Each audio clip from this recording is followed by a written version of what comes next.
La agencia de Rating Fitch ha dado el primer aviso a Estados Unidos y a su gobierno ante la crecible posibilidad de impago de su deuda. El 19 de enero del 2023 Estados Unidos alcanzó su límite de deuda de 31,4 billones de dólares, lo que llevó al Tesoro a tomar medidas extraordinarias para evitar violar el techo.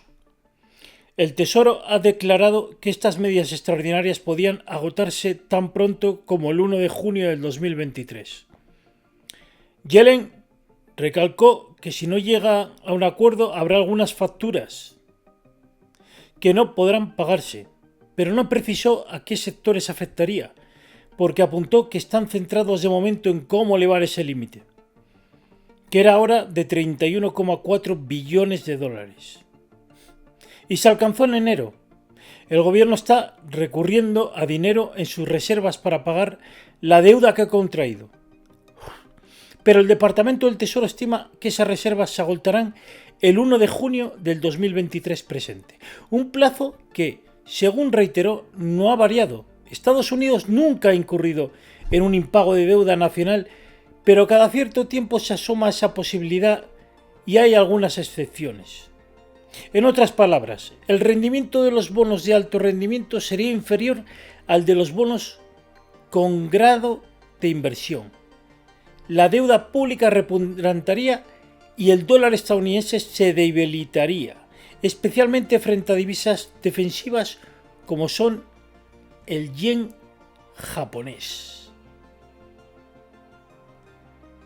Detrás de la suspensión de pagos que pende como una espada sobre el gobierno de Estados Unidos está un peculiar sistema de gestión de deuda que se remonta a la Primera Guerra Mundial.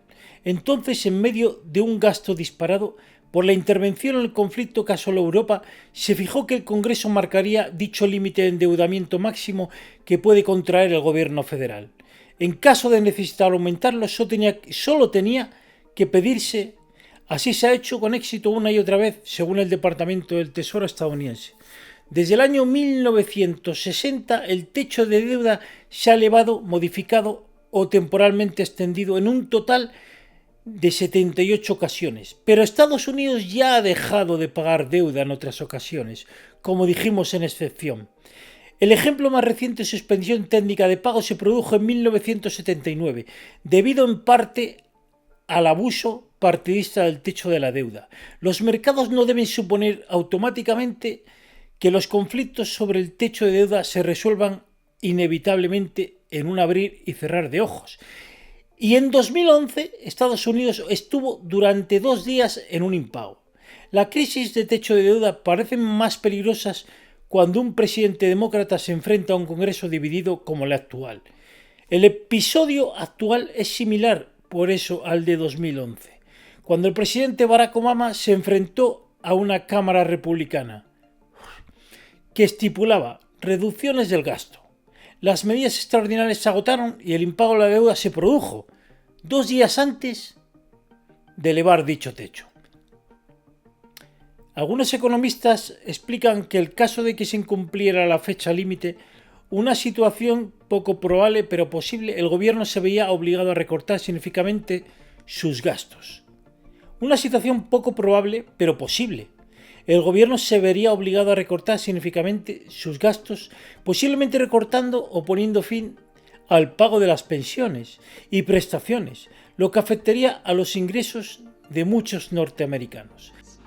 In every single part of this country, whether you're in a red state or in a blue state, it doesn't matter. Every single part of the country. We're talking about millions of jobs lost, devastated retirement accounts, and a recession. We've also heard some House Republicans... ¿Puede afectar a Europa? Por supuesto que sí, y por varios motivos. La Unión Europea podría verse indirectamente afectada por una ralentización económica debido a un retraso o a un breve impago, pero con un impacto limitado. En un escenario grave, las consecuencias debidas a la crisis de confianza vinculada a un impago deberían ser mucho más impactantes. And we will do so.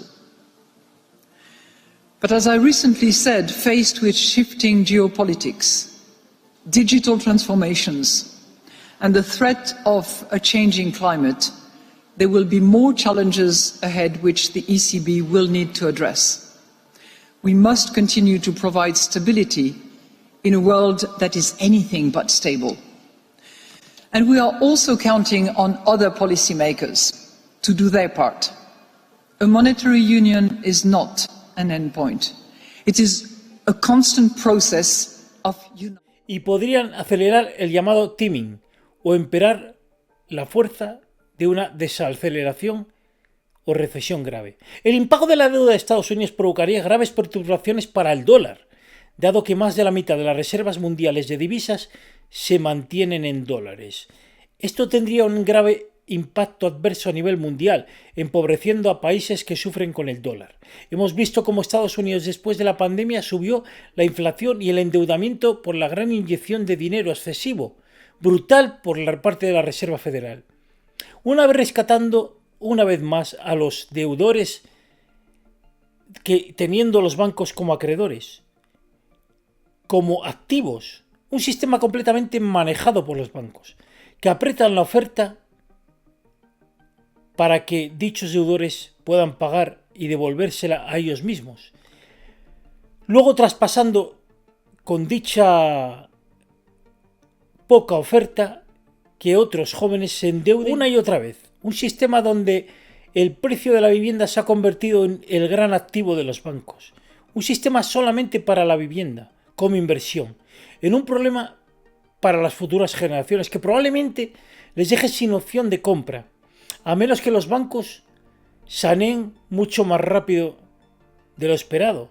Pero la inflación ahora es un problema para seguir inyectando dinero y ayudándolos.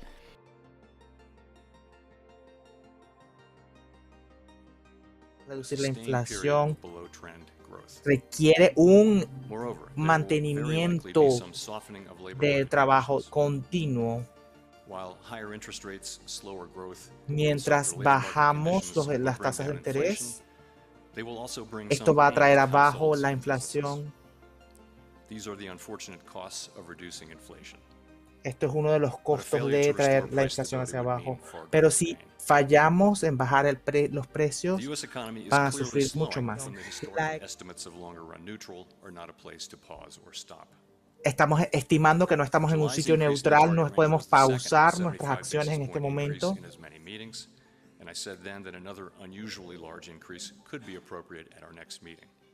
Un incremento será importante decidirlo la próxima semana de las tasas, dependiendo de cómo llega toda la información.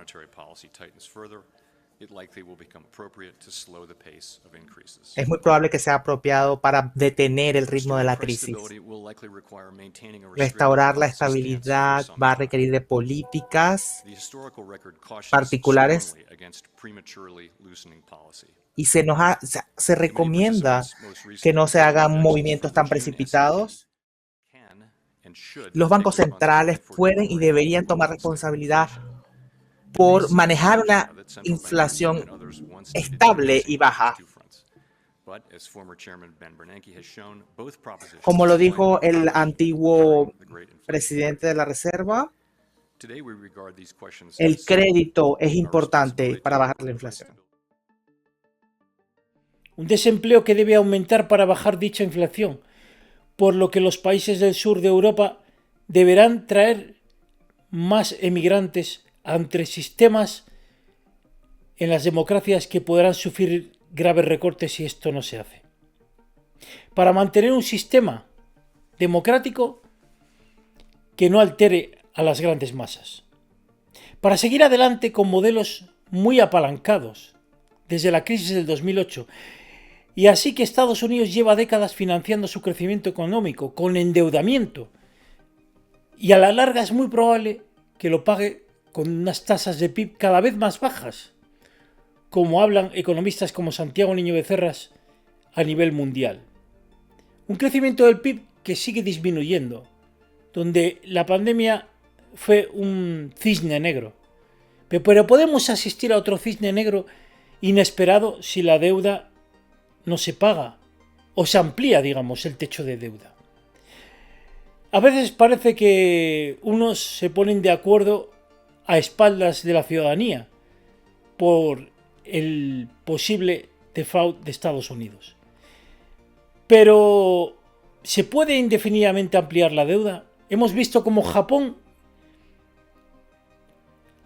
sufre con un estancamiento continuo y un intervencionismo que hace que la economía no crezca y con tasas de inflación bajísimas, aun con tipos de interés del 0%. De modo que replicar poco a poco un modelo como el que sigue Japón no asegura nada bueno a largo plazo. Si te ha gustado el vídeo, suscríbete. Buenas tardes.